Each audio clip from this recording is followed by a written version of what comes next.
పరిశుద్ధమైనటువంటి నామానికి స్తుతులు స్తోత్రాలు చెల్లించుకుంటూ కూడి వచ్చినటువంటి మీ అందరికీ కూడా ప్రభు అయిన యేసుక్రీస్తు వారి యొక్క నామములో నా యొక్క హృదయపూర్వక వందనాలు.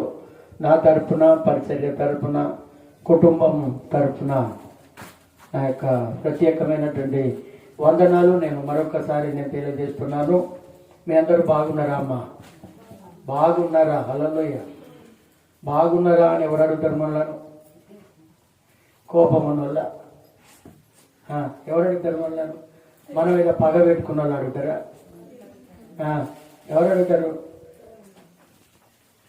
బాగున్నావా అని అడగకపోతే వాళ్ళ ఇంటికి పోతామా మనం? మీరే చెప్పండి. పోతారా? అడుగు పెట్టబుద్ధి అవుతుందా? వాకిల్లో వస్తామా? ఎందుకు?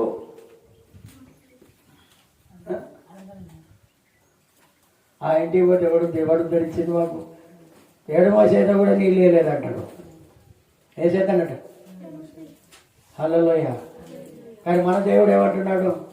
ఆల్వేస్ వెల్కమ్, అందరూ రండి అంటున్నాడు. ఆయన తప్పని కొడతాం. హల్లెలూయా. అందరూ రండి అంటున్నాడు. సర్వజనులారా తప్పట్లు కొట్టండి అని అనేటువంటి మాట. సర్వజనులారా తప్పట్లు కొట్టండి, నా యుద్ధకు రండి, నా యుద్ధకు రండి. ప్రయాసంతో ఉన్నావా? కష్టంతో ఉన్నావా? బాధలతో ఉన్నావా? నిందలతో ఉన్నావా? అవమానాలతో ఉన్నావా? అవసరంతో ఉన్నావా? ఆయన దగ్గర రావాలి. హల్లెలూయా. నా యొద్దకు వచ్చేవాడిని నేను ఏమాత్రము కూడా త్రోసివేయను. మనుషులు త్రోసివేస్తారు, మనుషులు తీసి పారేస్తారు, నీ మాటకు విలువివ్వరు. మన యొక్క మాటకు కూడా వాళ్ళు మన మాటే వినరు. అవసరం లేదు. నా ఇల్లు దాటి మాట్లాడావా? నా దగ్గర ఉండకు పో అంటారు మానవులు. కానీ మన దేవుడు అలాంటి కాడు. హల్లెలూయా. ఎంత ఘోర పాపాత్ములైనా ఆయన ప్రేమించేటువంటి దేవుడు. హల్లెలూయా. ఆయన ప్రేమామయుడు, కరుణామయుడు, ఆయన వాత్సల్యపూర్ణుడు. అలాంటి దేవుని దగ్గరికి మనం వచ్చి ఉన్నాం. అందుకే అంటున్నాడు ప్రసంగి 7వ అధ్యాయం 1వ వచనంలో ఒక్క మాట మాట్లాడుతున్నాడు. మనం ధ్యానించుకుందాం. సుగంధ తైలము కంటే మంచి పేరు ఏంటట? ఏం కావాలట? సుగంధ తైలము కంటే మంచి పేరు మేలు. సుగంధ తైలం అంటే ఏంటి?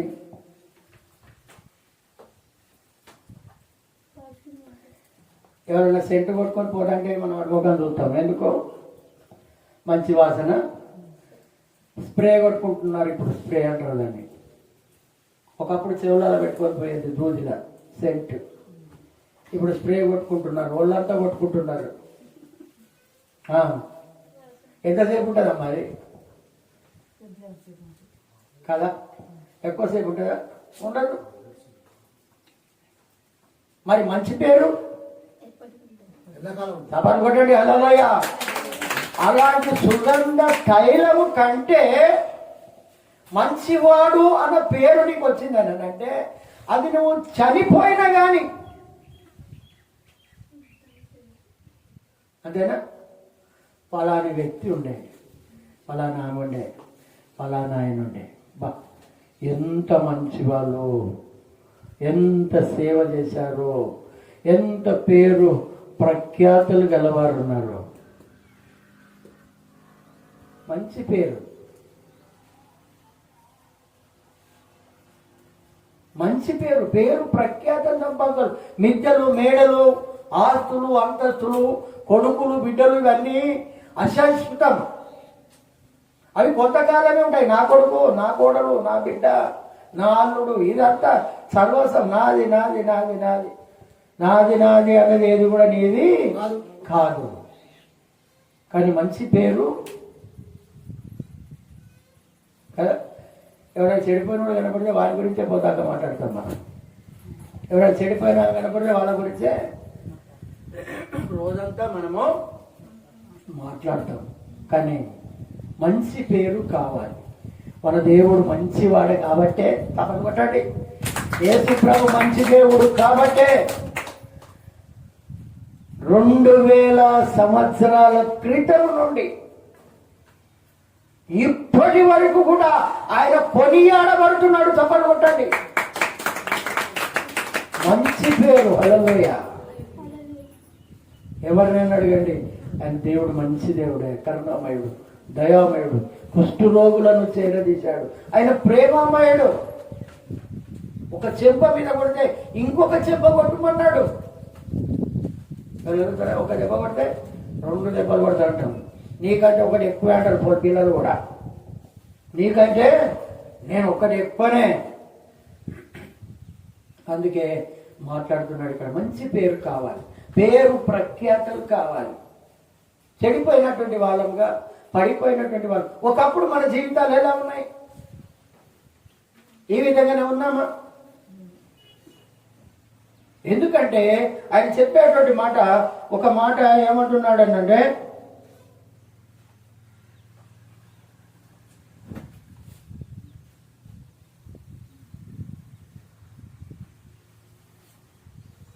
ఒక మాట మనము 13వ వచనం ధ్యానించుకుని దీంట్లోనే, దేవుని క్రియలను ధ్యానించాలి. హల్లెలూయా. ఏం ధ్యానించాలట? దేవుని క్రియలను ధ్యానించాలి. ఆయన మాటలను ధ్యానించాలి. ఆయన వాక్యాలను ధ్యానించాలి. ధ్యానించడం అంటే ఇక్కడ ఉన్నప్పుడు విని ఇంటికి పోయినప్పుడు మర్చిపోవడం కాదు.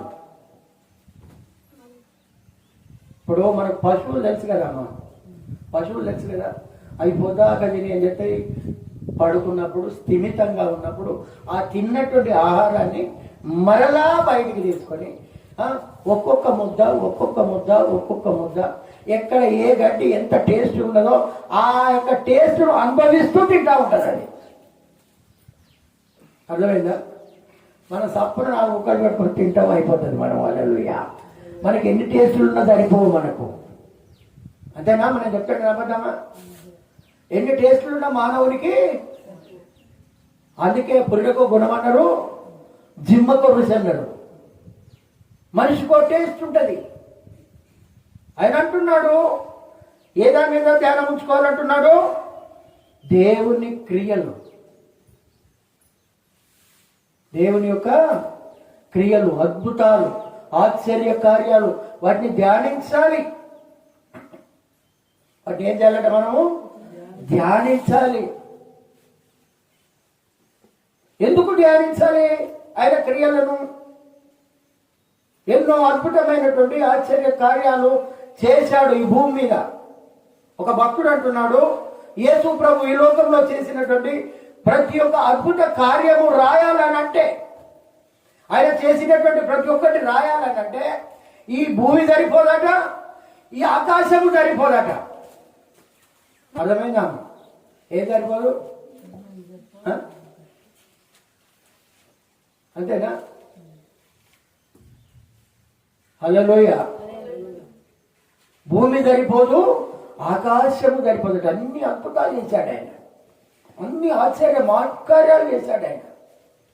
ఆయన నమ్మారా? ఆయన నమ్మారా? లేదు. ఆయన ఏమంటున్నాడు అంటే, ఎన్నెన్నో కార్యాలు నీ బ్రతుకులో జరిగిన నేను విడువానయ్యా, మంచివాడ మంచి చేయువాడా, స్తోత్రం స్తోత్రమయ్యా, మంచివాడ మంచి చేయువాడా, స్తోత్రం స్తోత్రమయ్యా, మంచివాడా మహోన్నతుడా, ఆరాధన ఆరాధన. ఆయన అద్భుత కార్యాలు మనలో చేయకపోతే మనం ఇక్కడికి వచ్చేవాళ్ళం కాదు. ఈ స్థలంలో నేను కూడా నిలబడేటువంటి వాడిని కాదు. 20 సంవత్సరాల క్రిందికే అవుట్ పోయేవాడిని. ఒక్క కార్యం మంచిది లేదు మరి నా దగ్గర.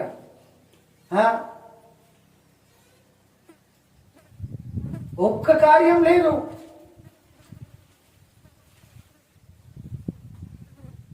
అందుకే అంటున్నాడు ఇక్కడ, దేవుని క్రియలు పనులు ధ్యానించాలి.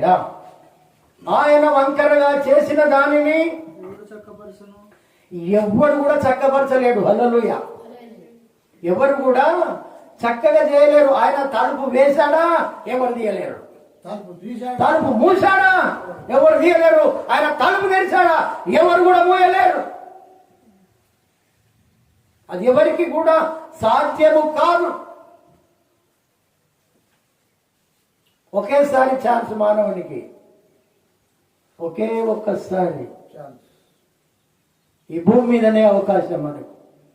ఈ భూమి మీద ఉన్నప్పుడే ప్రభువా ఈ పొరపాటు నేను చేశాను, నన్ను క్షమించమని మనం అడగాలి.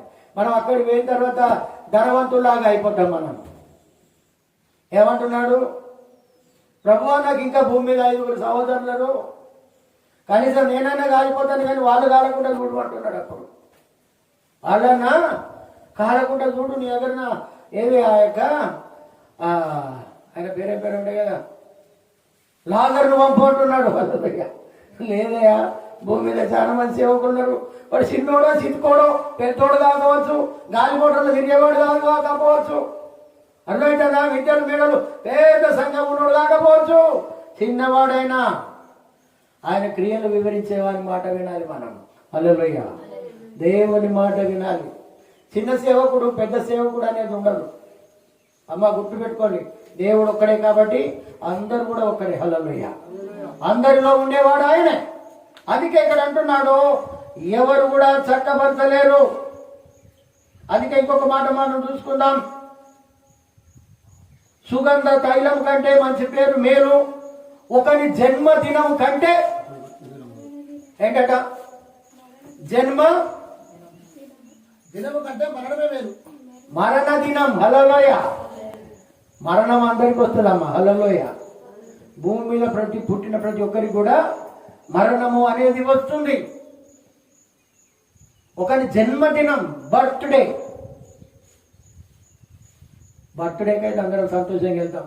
అక్కడ కేక్ దొరుకుతుంది, అక్కడ ఏం దొరుకుతుంది, థమ్సప్లు, స్ప్రైట్లు దొరుకుతాయి, అన్నం, బిర్యానీ, బగారులు ఉంటున్నాయి ఈ కాలంలో. అంతేనాక మంచి విలువ ఇస్తారు, మంచి అకేషన్, అవునా కాదా, అది ఉంటుంది. అందుకే అంటున్నాడు, మరి మరణ దినం దగ్గర పోవాలని అంటే ఒక్కదాన్ని పోను, ఒక్కని పో, ఒక్కరు పోతే చాలా ఇంటికి వెళ్ళి మనం ఎందుకు. హల్లెలూయా. మాకు 2 సావులు మిస్ అయినాయి. ఇవాళ ఒక సావు ఉన్నది, మొన్న ఒక సావు ఉన్నది. మన ఫాస్టింగ్ ప్రేయర్ రోజు కూడా పోలే. మరి తప్పదు, మరి ఏం చేయాలి, తప్పదా. ఏమున్నది మన మీద, ఏమున్నదమ్మా, భారం. హల్లెలూయా. భారం ఉన్నది మన మీద. హల్లెలూయా. ఈ భారం మోసేవాడు కావాలి. అందుకే వదిలిపెట్టి రావాలని అంటున్నాడు ఆయన. అన్నింటినీ వదిలిపెట్టవలసిందే. మరణ దినం, అందుకే అంటున్నాడు జన్మదినం కంటే మరణ దినం. ఎందుకు మేలు అంటున్నాడు? మేలాది మేలే. ఇంకో మాట ఏమంటున్నాడు అంటే, అలాపించి వారి ఇంటికి పోవుట మేలు, విందు జరుగుతున్న ఇంటికి పోవుట కంటే వారి ఇంటికి పోవుట మేలు. హల్లెలూయా.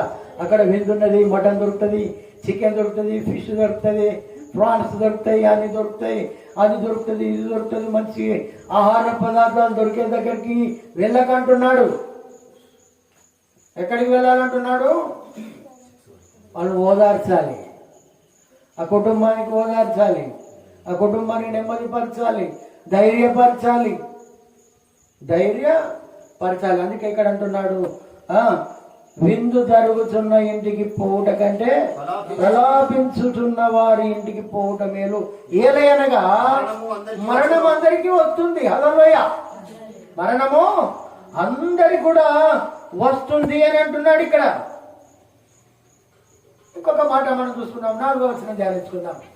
జ్ఞానుల యొక్క మనస్సు. హల్లెలూయా. జ్ఞానుల మనసు, జ్ఞానం. కొందరు అనుకుంటారు కదా, సావుకారికి పోతే ఏమవుతుంది, ఇట్లా చూసి వదిలిపెట్టి వెళ్ళిపోతారు. అక్కడ జ్ఞానుల మనస్సు అట ఎక్కడ ఉంటుందట, ప్రలాపించు వారి ఇంటి మీద ఉంటుంది. ప్రలాపిస్తున్నటువంటి వాళ్ళు కొంతమందిని మనం చూస్తూ ఉంటాం. అందరిని చూడండి, కొంతమందిని మనం చూస్తూ ఉంటాం. ఎవరు దిక్కు దశ లేకుంటే ఎవరెవరని ఎడతారా? కనీసం వాళ్ళు మంచివాళ్ళు కాకుంటే ఎడతారా? మంచిది కాకుంటే ఎడతారా? అందుకే ఇక్కడ అంటున్నాడు, ఇక్కడ జ్ఞానం కలిగి ఉండాలి మనం. ప్రలాపించు వారి ప్రలాపం ఇస్తుంటారు వాళ్ళు. ఏది ఎలా విధంగా ఏక కుమారుని గురించి ప్రలాపించినట్టు, యవ్వన కాలములో భర్త చనిపోయినటువంటి స్త్రీ అంగలార్చినట్లు, అంగలార్చేటువంటి వాళ్ళ ఇంటికి పోవాలంటున్నాడు ఆయన. ప్రలాపిస్తాడు, అయ్యో దేవుడా నా సర్వస్వము పోయిందయ్యా, నా ఆధారము పోయిందయ్యా అని అనేవారి దగ్గరికి వాళ్ళు ధైర్యపరచాలి, వాళ్ళని చేతనైనంత సహాయం చేయాలి వారికి. హల్లెలూయా. అదే బోధించేటువంటి బోధ ఇది. చేతనైనంత సహాయము చేయాలి. అందుకే ఇక్కడ అంటున్నాడు, ఇక్కడ ప్రలాపించు వారి ఇంటి మీద ఉండును. అయితే బుద్ధిహీనుల తలంపు సంతోషపరచు వారి మధ్య ఉంటుంది. బుద్ధిహీనుడు వాడు, బుద్ధిహీనుడు వాడిని మనసు ఎక్కడ ఉంటుందట? గటేం పోతాం బా, నా సావుకాడికి ఏమున్నది, ఇటు పోతే మంచి డిన్నర్ ఉన్నది అని అంటాడు వాడు బుద్ధిహీనుడు. ఇంకొక మాట చూసుకుందాం, 5వ మాట, బుద్ధిహీనుల పాటలు వినుట కంటే జ్ఞానుల గద్దింపు వినుట మేలు. హల్లెలూయా. బుద్ధిహీనులు అవే మాటలు, కలుగులు మాటలు చెప్తారు, అక్కర్లేని మాటలు చెప్తారు, జోకులు ఎత్తారు, 4 అటు ఇటు నవ్వుతారు, వెళ్ళిపోతారు. ఇక్కడ వాడు బుద్ధిహీనుడు. అర్థమవుతుందా? అందుకే ఇక్కడ అంటున్నాడు, ఇక్కడ వినుట కంటే జ్ఞానుల గద్దింపు వినాలి, పెద్దవారి గద్దింపును వినాలి, విని నడుచుకోవాలి. తల్లిదండ్రుల గద్దింపు వినాలి, గురువుల గద్దింపు వినాలి. దేవుడు కూడా గద్దిస్తాడమ్మా అప్పుడప్పుడు. హల్లెలూయా. దేవుడు కూడా గద్దిస్తాడు. ఏంటి ప్రభువా ఇన్ని ప్రార్థన చేసినా ఏది అక్కడికి వస్తలేదు, ఏం చేయాలి? మన విశ్వాసాన్ని చూస్తాడంట దేవుడు. అప్పుడు దేవుడు మన విశ్వాసాన్ని చూస్తాడు అక్కడ. అందుకే ఇక్కడ అంటున్నాడు, ఇక్కడ గద్దింపు వినుట మేలు, మేలు. ఇవన్నీ మేలులు మనకు, మేలు. గద్దింపు మాట వినడము మనకు మేలు, మంచిది. అందుకే గొడ్డుకో దెబ్బ, మనిషికో మాట. గద్దింపు వినాలి. గద్దింపు అంటే మాటే. గద్దించి పెడతాను ఏమి నన్ను అంటారు కొంతమంది. ఆ మాట వినాలి. ఏలయనగా బాణ కింద చిటపటయను, చితుకుల మంట ఎట్టిదో నవ్వు పట్టిదే. హల్లెలూయా. కొంతమంది వెకిలి నవ్వుతాడు. అంతే అమ్మ, పనికిరాని నవ్వుతాడు. ఆ నవ్వు ఎటు ఉండదు, రుచి ఉండదు, పచ్చి ఉండదు, ఎప్పటికీ నవ్వుతూనే ఉంటారు కొంతమంది. వాళ్ళు భక్తిహీనుల నవ్వాట. మన దగ్గర కూడా ఉంటారు, మన చుట్టుపక్కల కూడా ఉంటారు వాళ్ళు. అలాంటి వాళ్ళు మన చుట్టే ఉంటారు వాళ్ళు. భక్తిహీనులు. అందుకే భక్తుడు అంటున్నాడు, భక్తిహీనులతో నివసించుట కంటెను ఈ మహిళ వదనములో ఒక్క దినముగా ఉండుట ఈ దినాల కంటే శ్రేష్టమైనది, ఈ దినాల కంటే శ్రేష్టమైనది. హల్లెలూయా. భక్తిహీనుడంటే భక్తి ఉండదు, ఉంటది కానీ భయం ఉండదు. బలహీనం అంట మనం. బలహీనులకు బలం ఉన్న వారికి దేవుడా ఉంటుందా? బలం ఉన్నవాడే బలంతో నడవగలుగుతాడు, బలహీనుడు నడవలేడు. భక్తిపరుడు భక్తిగా జీవిస్తాడు, భక్తిహీనుడికి మొత్తం చెడ్డ మాటలు, చెడ్డ ఆలోచనలు, చెడ్డ తలంపులు ఇవే ఉంటాయి వానికి. వాని నవ్వులు ఎట్లుంటుంది అంటే ముళ్ళ మంట. ఇప్పుడు ఒక దగ్గర ముళ్ళు మనం అంటు పెడితే ముళ్ళు ఏమైతే ఒక్కడిసారి సప్పున కాలిపోయి చల్లారిపోతుంది. ఆ రకంగా ఉంటుంది. భక్తిహీనులు వాళ్ళ నవ్వట బాణ కింద అంటే కుండ కింద. బాణ అంటే ఏంటిది? కుండ. లేకుంటే ఒక హౌజో లేకుంటే రాతి బాణాలు అప్పుడు యేసుప్రభు కాలంలో రాతి బాణాలు నీళ్ళు నింపమని చెప్పిండు కదా. బాణ అంటే కుండ, బయట కమ్మరు వాళ్ళు పెడతారు. కుమ్మ. ఆ కుండ కింద మంట పెడితే చితుకుల మంట అట. చితుకుల మంట అది అన్నం ఉడకనియదు, అన్నం ఉడకదు, ఆ నీళ్లు కాదు, ఏది లేదు. ఆ మంట పనిచేయదు, ఒట్టిగా తుస్సుమని వెళ్ళిపోతుంది అది అంతే. అలాంటి వాళ్ళు ఎప్పుడు కూడా ఆ భక్తిహీన దరిదాపులకు